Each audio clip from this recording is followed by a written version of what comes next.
Hi everyone, it's Jessica. Welcome back to my channel. Today we are finishing up the Starshine Quilt along and my Starshine Quilt. So let's get started. I am continuing the Starshine Quilt along this week. So I was unable to finish my Starshine Quilt last week, but that's okay. I'm just going to continue it this week and finish it up. Right now I'm working on the cornerstones. I chose to make my cornerstones out of all the same fabric, so it's this white blossom print with red flowers.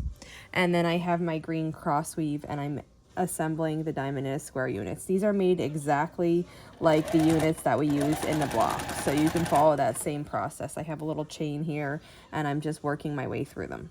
All my blocks are made, my sashing and my borders are both cut and ready. So as soon as I have these cornerstones made, I can start assembling the quilt, and that's what I'm planning on doing.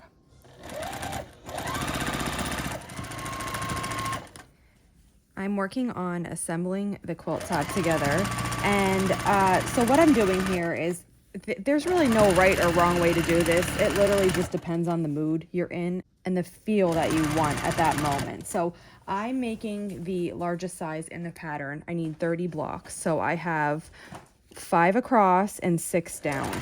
So what I'm doing, since this is big, and I didn't do this when I assembled the last one, but I am doing it now, is I'm gonna go half and half. So I am assembling right now 3 rows of 5 blocks plus the sashing. So it's like half of the quilt.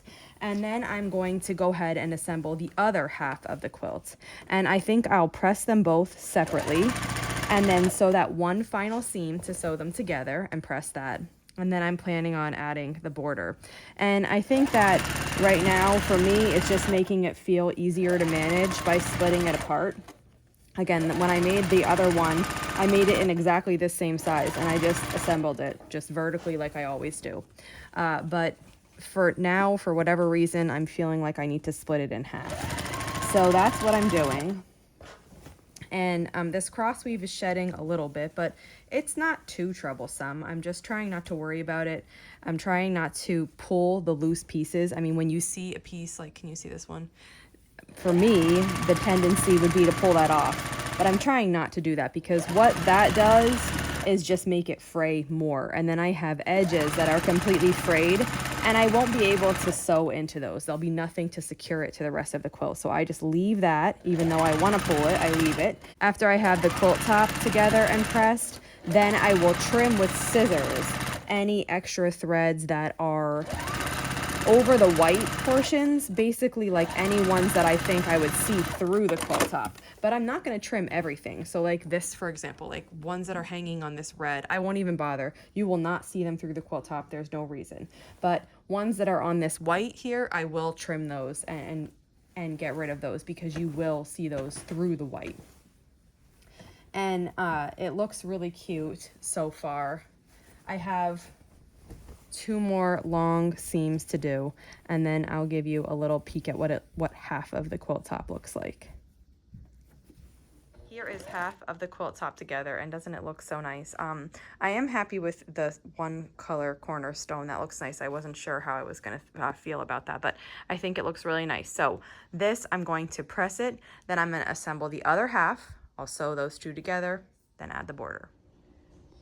I have half of the quilt top put together here. This kind of made it really easy and manageable. This went together quick. It's looking really cute, and I'm going to start working on the other half, get these sewed together, and get the border on, and then I'll show you what the quilt top looks like.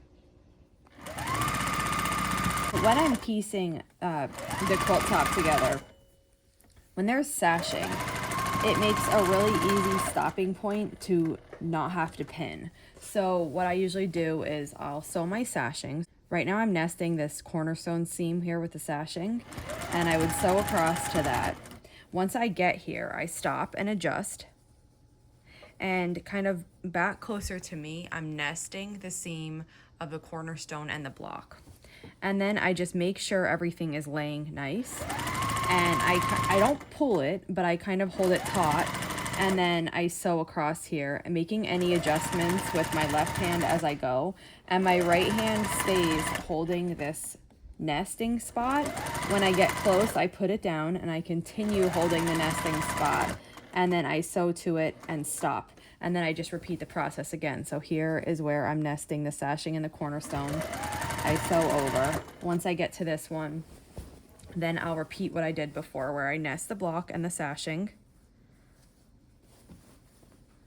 And then pull it just a little bit taut, not tight, not warping, but enough to keep it fitted snug. Make any adjustments as I need.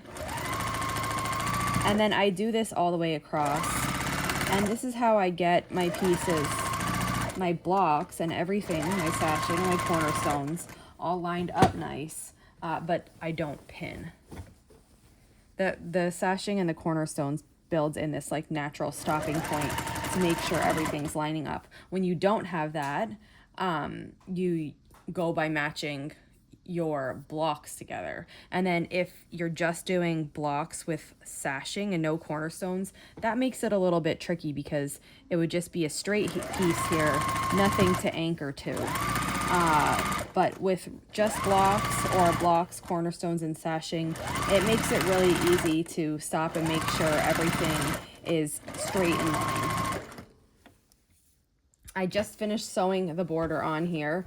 This is a really great feeling to finish this quilt top because we've been working on it for a long time, and I'm excited to get this finished. I'll set it aside till Christmas and I'm ready to move on to my next project. So let me show you what this quilt looks like.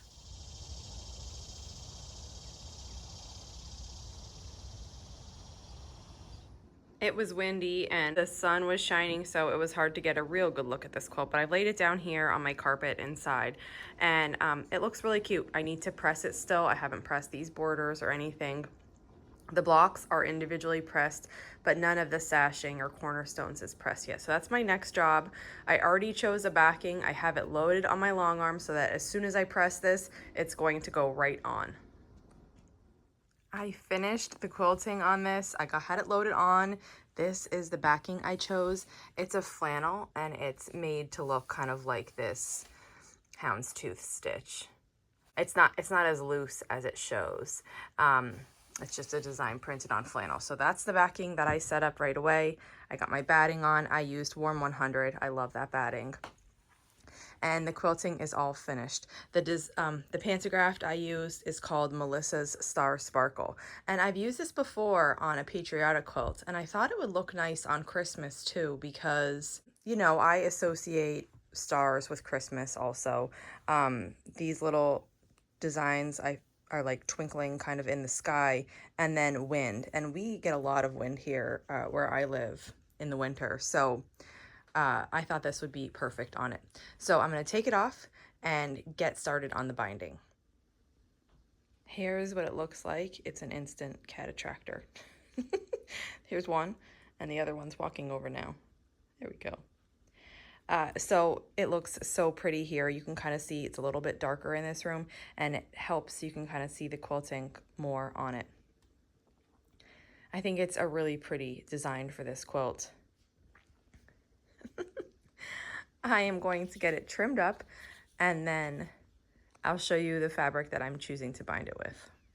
This is the fabric that I've chosen for the binding. This was in the second patriotic bundle, but I had extra, and I think it works for Christmas or summer projects. Really, this is a basic red to me and would go in anything. So this is what I'm going to use. I don't have time to do the binding today, but I'm going to take the quilt and hold it up so you can see the whole thing.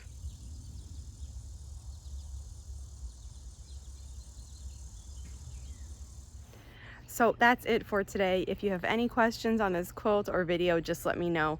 And if not, I'll see you back here soon. Thanks for following along.